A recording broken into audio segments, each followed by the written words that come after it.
अस्सलाम वालेकुम। आज हम एक आसान और सिंपल सा टॉपिक डिस्कस कर रहे हैं sp2 हाइब्रिडाइजेशन। सबसे पहले इसकी डेफिनेशन देखते हैं। The process in which 1s and 2p orbital having different shape.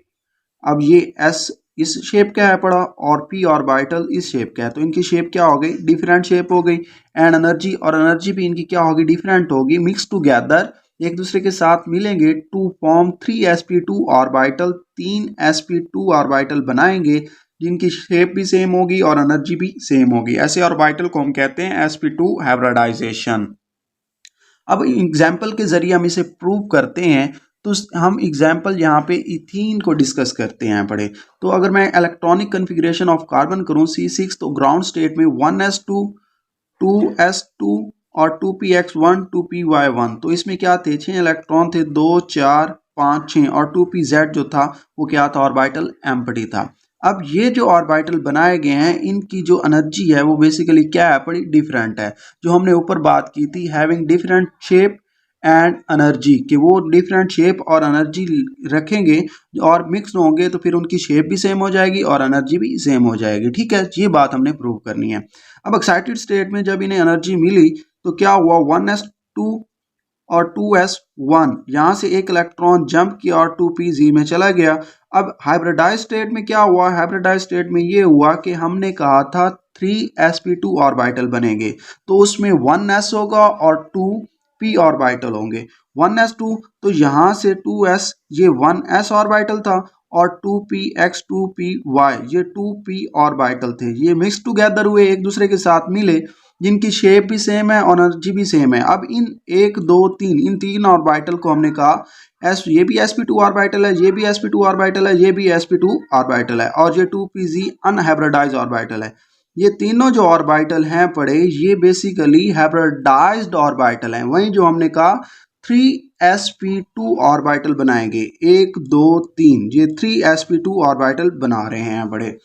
अब अगर हम इथीन की बात कर रहे थे, in ethene molecule 1 unhybridise p2pz orbital, वहीं हमने देखा कि एक अनहाइब्रिडाइज 2pz ऑर्बिटल होगा is present and 3 hybridise orbital is present.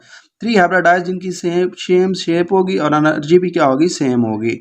वो क्या है? 3 हाइब्रिडाइज ऑर्बिटल प्रेजेंट होंगे।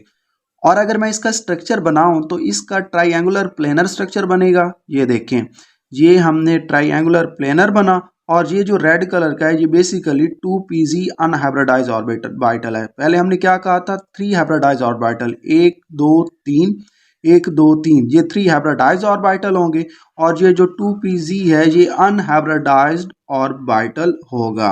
अब ये जो sp2 और sp2 हैं पड़े कार्बन एटम में, in ethene 1 sigma bond is form between carbon carbon atom by sp2 overlapping, कि ये sp2 कार्बन एटम में लीनियर ओवरलैपिंग होगी तो ये क्या बनाएंगे? सिग्मा बॉन्ड बनाएंगे। ठीक है, तो ये क्या बना रहे हैं? Sigma bond. अब यहाँ पे सिग्मा बॉन्ड है पड़ा, और 4 sigma bond formed in sp2 overlapping. जब हमने इलेक्ट्रॉनिक कन्फिग्रेशन की हाइड्रोजन की तो उसमें s ऑर्बिटल था, उसने ओवरलैप किया इसके साथ, तो ये क्या हुआ? sp2 में जब ओवरलैपिंग हुई तो 4 सिग्मा बॉन्ड बने।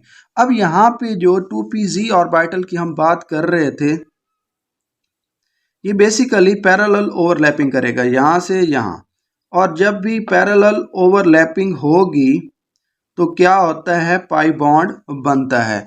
यहाँ पे बड़ी डिटेल से मैंने बताया हुआ है कि ये बेसिकली क्या है? बड़ा पैरेलल ओवरलैपिंग हुई खड़ी है यहाँ पे।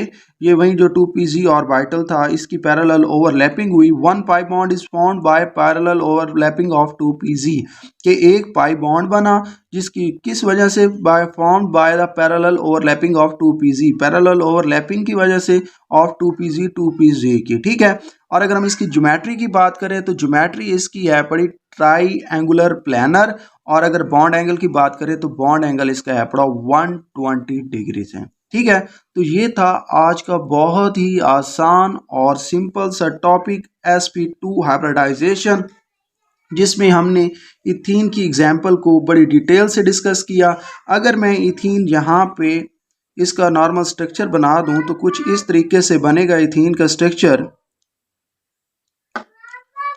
ट्राइंगुलर प्लेनर हमने कहा था, जिसमें यहाँ पे एक हाइड्रोजन ये डबल बॉन्ड इन दोनों के दरमियान। ठीक है, तो कुछ इस तरह से ट्राइंगुलर प्लेनर इसका स्ट्रक्चर बनेगा। ओके जी, अपना ख्याल रखिएगा, हमारे चैनल को सब्सक्राइब करें, बेल आइकन पर क्लिक करें ताकि न्यू वीडियो आप तक पहुंच सकें। अल्लाह हाफिज़।